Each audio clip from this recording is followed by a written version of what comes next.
14 राज्य, उनका तो नाम लेने में मुझे कोई दिक्कत नहीं है, जहां इसका ज्यादा असर पड़ेगा।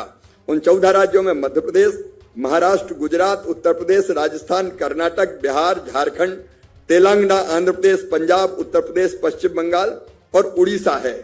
इनमें ज्यादा असर पड़ेगा। इसलिए दो चीजों को हम इसमें ध्यान रखें। एक, चेक डैम होंगे, स्टॉप डैम होंगे, बोरी बंधान होंगे, उनको जितना साफ करके उनकी जल संग्रहण क्षमता को बढ़ा सकते हैं तो जितना भी पानी गिरेगा हम संग्रहित कर लेंगे। दूसरे, इन राज्यों में अतिरिक्त रोजगार के, भगवान ना करे लेकिन जरूरत पड़ गई, खेती का काम उतना नहीं मिला तो अतिरिक्त रोजगार की जरूरत पड़ेगी, तो उसकी तैयारी भी करके रखे। કે ન્યૂઝરૂમ ગુજરાતે 1 મહિના પહેલા જ આ જ બાબતનો રિપોર્ટ દર્શાવ્યો હતો કે દેશમાં આ વખતે સુપર અલ્નિનોની અસર સૌથી વધુ ગુજરાત સહિત 10 રાજ્યોમાં પડશે અને લગભગ આટલા જિલ્લાઓ હશે। હવે ખુદ કેન્દ્રીય મંત્રી જાહેર મંચથી આ વાતનો સ્વીકાર તો કરી જ રહ્યા છે, પણ એની તૈયારી કરવા માટે પણ આહવાન કરી દીધું છે કે હવે આપણે જે કરવાનું છે તૈયારી કરવાની છે, કેમ કે અલ્નિનોની અસર તો ક્યારની શરૂ થઈ ગઈ છે। સિંચાઈનું પાણી સૌથી પહેલી પ્રાથમિકતા છે, પછી વપરાશનું અને પીવાનું પાણી બીજી પ્રાથમિકતા, અને ત્રીજી ઘાસચારાની તંગી સર્જાય નહીં એની સામે શું કરવું।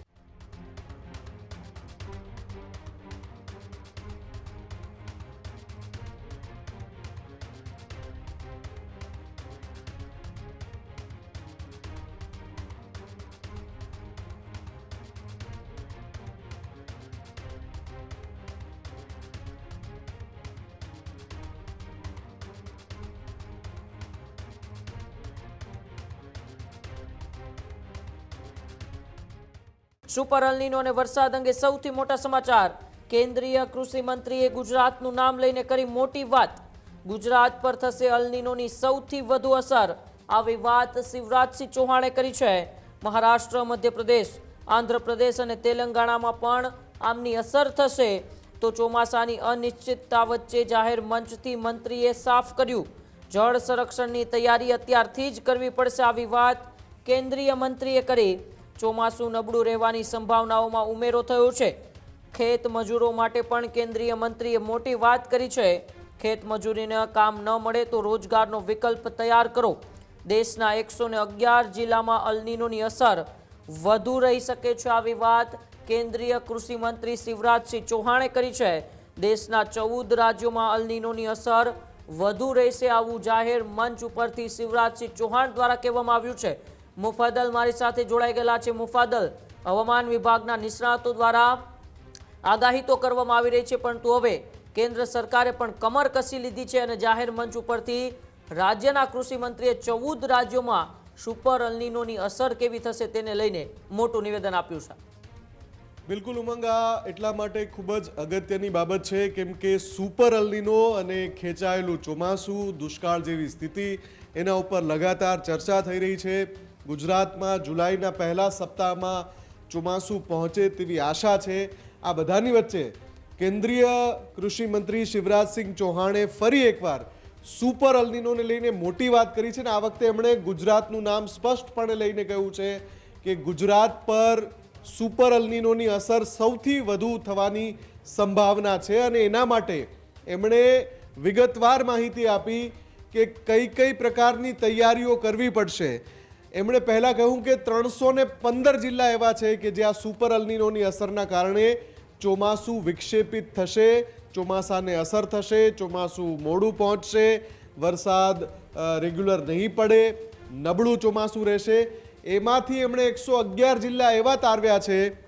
આઈએમડી એટલે કેન્દ્રીય હવામાન વિભાગ અને જે મોસમ નિષ્ણાંતો છે, હવામાનના નિષ્ણાંતો છે, બધા સાથે કેન્દ્ર સરકારે ચર્ચા કરી અને એમાંથી 111 જિલ્લા એવા તારવ્યા છે કે જ્યાં સૌથી વધારે અસર રહેવાની છે, એટલે કે દુષ્કાળ જેવી સ્થિતિ આ 111 જિલ્લામાં આવી શકે છે। અને દેશના 14 રાજ્યો એવા છે કે જ્યાં સુપર અલ્નિનોની અસર સૌથી વધારે થશે। સૌથી પહેલા કેન્દ્રીય કૃષિ મંત્રીએ શું કહ્યું અને કઈ રીતે આ વાત એમણે ભારપૂર્વક કહી છે કે આપણે તૈયારી રાખવી પડશે, એમના શબ્દોને ધ્યાનથી સાંભળજો। मैं निवेदन करना चाहूंगा अल नीनो के बारे में। आप सबकी जानकारी है इस बार मानसून लेट है और संभावना भी ये है जो हमने आईएमडी और बाकी वैज्ञानिकों से पता किया है, वो जानकारी शेयर करना चाहता हूं, क्योंकि ग्रामीण विकास और पंचायत विभाग को भी महत्वपूर्ण भूमिका का निर्वाह करना पड़ेगा।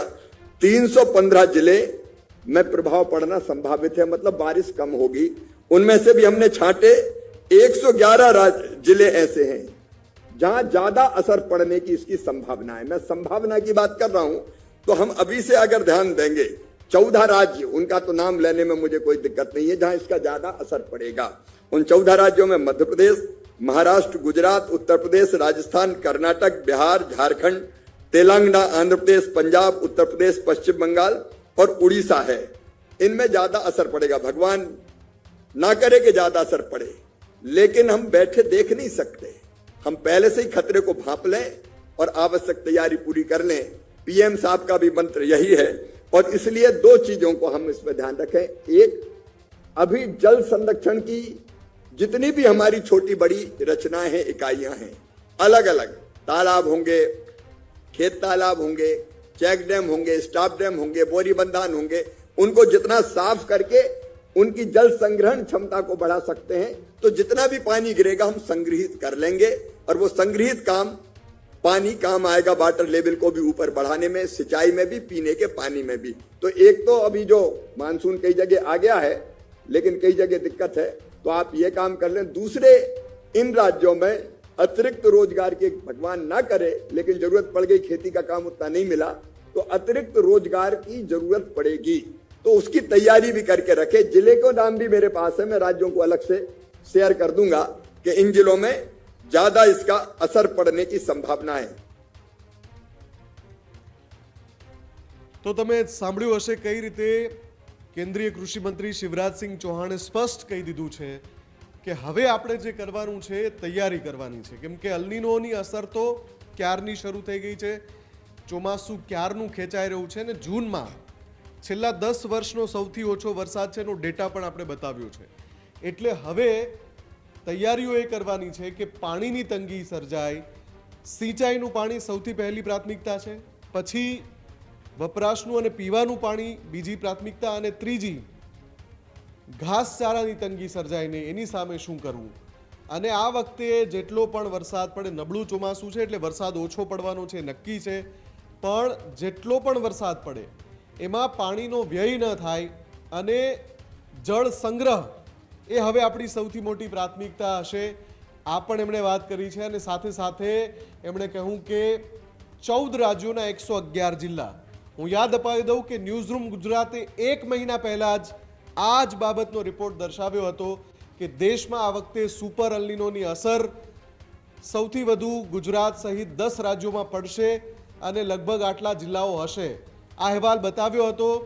હવે ખુદ કેન્દ્રીય મંત્રી જાહેર મંચથી આ વાતનો સ્વીકાર તો કરી જ રહ્યા છે, પણ એની તૈયારી કરવા માટે પણ આહવાન કરી દીધું છે। તમે વિચારો કે ગંભીરતા એમના એ વાક્યમાં ઝીલાઈ છે કે જ્યાં એવું કહી રહ્યા છે કે ખેત શ્રમિકોને પણ આ વર્ષે પૂરતો રોજગાર ન મળે તો આપણે રોજગારની વૈકલ્પિક વ્યવસ્થા કરવી પડશે। તમે વિચારો કે વાત ક્યાં સુધી પહોંચી ગઈ છે। એટલે કે કૃષિને મોટી અસર થવાની છે, અને જેમ આપણે આગોતરી તૈયારી કરતા આવ્યા છે ગમે તે ઉપાધિમાં, એ જ રીતે આ જે ઉપાધિ છે એટલે કે સુપર અલ્નીનોની અસરના કારણે સૌથી નબળું ચોમાસું આપણે જોવાનું છે, એના માટે તૈયારી કરવી પડશે। આ જ પ્રકારનો મત કેન્દ્રીય કૃષિ મંત્રી વ્યક્ત કરતા દેખાઈ રહ્યા છો। મને જી બિલકુલ, આભાર મુફદ્દલ મારી સાથે જોડાવા બદલ અને માહિતી બદલ। ખેડૂત ભાઈઓ છે ખેતરમાં ડ્રોન ઉડાવતા હોય છે ત્યારે આપણે એક પ્રશ્ન સતાવતો હોય છે કે જે આપણે અત્યાર સુધી જીપીએસ ટેકનોલોજી વાળા ડ્રોન વાપર્યા છે, જેથી કરીને મોબાઈલ ટાવર છે અથવા તો હાઈ ટેન્શન લાઈન પસાર થતી હોય, કોઈ વૃક્ષો હોય, ત્યારે જે જીપીએસ ટેકનોલોજી વાળા ડ્રોન છે એમાં ટકરાય અને ટ્રેસ થાય છે। પણ એગ્રીવન લાવ્યું છે જીએનએસએસ ટેકનોલોજી ડ્રોન, જેથી કરીને એ ડ્રોન છે એ કોઈ જગ્યાએ ટકરાય નહીં, પોતાની રીતે જ ડિસિઝન લે છે અને મૂવ થઈ જાય છે, જેથી કરીને જીએનએસએસ ટેકનોલોજી ડ્રોન છે એ વાપરવાનો આગ્રહ રાખો। ત્યારે જ ન્યૂઝરૂમ ગુજરાતની યુટ્યુબ ચેનલને સબસ્ક્રાઇબ કરો અને ઇન્સ્ટાગ્રામ અને ફેસબુક પર ફોલો કરો। અપડેટ રહો, સત્યની સાથે રહો।